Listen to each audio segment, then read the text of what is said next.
Hi hello నమస్తే welcome to our channel. నేను మీ anchor Venkatesh. ఓడలు బండ్లా ఉన్నాయా? తెలంగాణ బాపుగా అభిమానులు పిలుచుకున్న కేసీఆర్ కూతుర్ని కాపాడుకోవడం కోసం పెట్టిన పార్టీని సమాధి చేయబోతున్నాడా? పుష్కర కాలానికి పైగా తెలంగాణ ఉద్యమాన్ని నడపడంతో పాటు 10 ఏళ్ల పాటు రాష్ట్రాన్ని ఏలిన బీఆర్ఎస్ ఇక చరిత్రగా మిగిలిపోనుందా? దేశ రాజకీయాల్లో సంచలన పరిణామం చోటు చేసుకోనుందా? కారు పార్టీని బీజేపీలో విలీనం చేయడానికి అధినేత కేసీఆర్ సిద్ధమయ్యారా? పూర్తి వివరాలు ఈ స్టోరీలో చూద్దాం. ఇంతటి చిల్లర పీఎంని నేను ఎక్కడా చూడలేదని, విశ్వగురువు కాదు విశ్వగురువు అని, మోడీ ఈ దేశానికి పెట్టిన దరిద్రమని, ఇలా పెట్టిన ప్రతి ప్రెస్ మీట్లో తిట్టిన కేసీఆర్ ఇప్పుడు తన పార్టీని మోదీ కాళ్ళ దగ్గర సమాధి చేయబోతున్నాడన్న వార్తలు రాష్ట్రమంతా గుప్పుమన్నాయి. సరిగ్గా సంవత్సరం కిందటి వరకు ఎగిరిపడ్డ కేసీఆర్ బొక్కబార్ల పడ్డాడని పడని వాళ్ళు చెవులు కోరుకుంటున్నారు. నీ ఢిల్లీ కోటను బద్దలు కొట్టి మాకు నిధులు ఇచ్చేటోనే తెచ్చుకుంటాం అని సరిగ్గా 11 నెలల కిందట వరంగల్ మీటింగ్ లో కేసీఆర్ చేసిన వ్యాఖ్యలు ఇవి. కానీ ఇప్పుడు పరిస్థితులు మారిపోయాయి. ఈ 13 నెలల్లో రాష్ట్ర రాజకీయాలు తలకిందులయ్యాయి.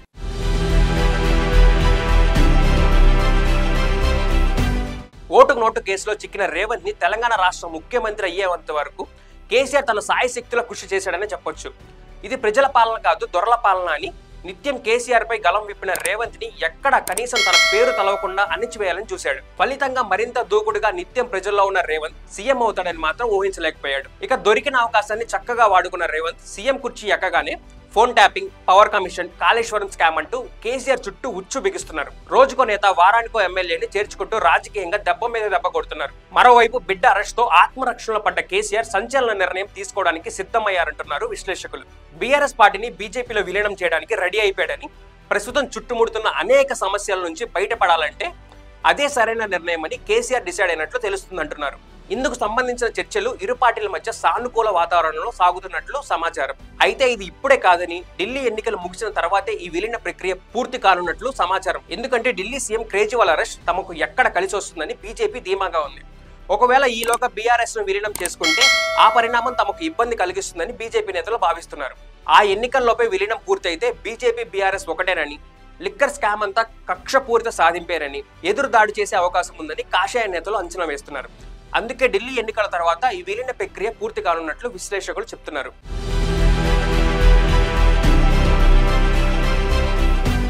అధికారం కోల్పోయిన నాయకులు ఎక్కువ కాలం కారు పార్టీలో ఉండే అవకాశం లేదని, గతంలో కాంగ్రెస్ నుంచి బీఆర్ఎస్ లో చేరిన సబితా ఇంద్రారెడ్డి, సుధీర్ రెడ్డి, పైలట్ రోహిత్ రెడ్డి లాంటి నేతలందరూ తిరిగి సొంత గూటిగా చేరుతారన్న సమాచారం చాలా రోజుల నుంచి సాగుతుంది.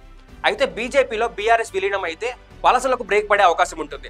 ఇటీవల కాంగ్రెస్ లో చేరి కంఫర్ట్ గా లేని వారు కూడా తిరిగి వచ్చి బీఆర్ఎస్ లోకి వచ్చే ఛాన్స్ ఉంటుంది. కేంద్రంలో మోదీ, రాష్ట్రంలో కేసీఆర్ లాంటి బలమైన నాయకత్వంలో తాము ఉన్నారని బీఆర్ఎస్ క్యాడర్ కు కూడా మెసేజ్ వెళ్లే అవకాశం ఉంటుందంటున్నారు. తెలంగాణలో ప్రతిపక్షమే లేదని భావిస్తున్న కాంగ్రెస్ కు ఈ పరిణామం కొంచెం ఇబ్బందిగా మారే అవకాశం ఉంటుంది. రుణమాఫీతో మరింత మైలేజ్ని పెంచుకున్న రేవంత్ ని నిలువరించాలంటే బీజేపీ బీఆర్ఎస్ కలవాల్సిందే అని, కలిస్తే ప్రతిపక్షం బలం భారీగా పెరిగే అవకాశం ఉందని, కాంగ్రెస్ ని ఇబ్బంది పెట్టొచ్చని సమాచారం. బీఆర్ఎస్ విలీనం అయితే తెలంగాణ బీజేపీలో కూడా కొత్త జోష్ రానుంది. దక్షిణాదిలో కర్ణాటక తర్వాత బీజేపీ అధికారంలోకి వచ్చే ఛాన్స్ ఉన్న రాష్ట్రం ఏకైక రాష్ట్రం తెలంగాణ మాత్రమే. దీంతో 2028 అధికారమే లక్ష్యంగా ఆ పార్టీ అస్త్రాలను ప్రయోగించనున్నట్లు తెలుస్తుంది. బీఆర్ఎస్ విలీనం కూడా దాంట్లో భాగమేనని తెలుస్తుంది. గత అసెంబ్లీ ఎన్నికల్లో అధికారం కోల్పోయిన 39 ఎమ్మెల్యేల విజయంతో బీఆర్ఎస్ బలమైన ప్రతిపక్షంగా నిలిచింది. కానీ కాంగ్రెస్ ఆపరేషన్ ఆకర్ష్ తో ఇప్పటికే 10 మంది ఎమ్మెల్యేలు కాంగ్రెస్ కూటికి చేరిపోయారు. త్వరలోనే బీఆర్ఎస్ ని కాంగ్రెస్ లోకి విలీనం చేసుకుంటామని చెప్పేసి అధికార పార్టీ ధీమా వ్యక్తం చేస్తుంది. ఇది జరగక ముందే కేసీఆర్ తన పార్టీని బీజేపీలో కలిపేయాలన్నట్లు భావిస్తున్నట్లు తెలుస్తుంది.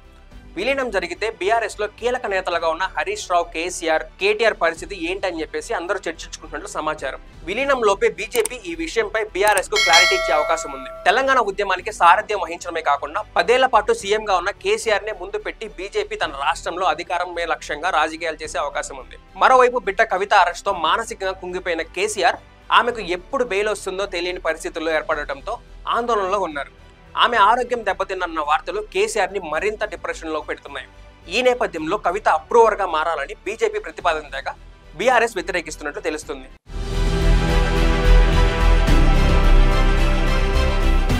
ఈ పరిణామాలతో బీఆర్ఎస్ ను బీజేపీలో విలీనం చేయడానికి కేసీఆర్ డిసైడ్ అయినట్లు సమాచారం. అసెంబ్లీ ఎన్నికల్లో ఓటమి తర్వాత పార్లమెంట్ ఎన్నికల్లో 0 సీట్లకు పడిపోవడం బీఆర్ఎస్ ను ఆత్మరక్షణలో పడేసినట్లు తెలుస్తుంది. రానున్న పంచాయతీ ఎన్నికల్లో తమ పరిస్థితి ఇంకా పడిపోయే అవకాశం ఉందంటున్న భయం ఆ పార్టీని వెంటాడుతుంది.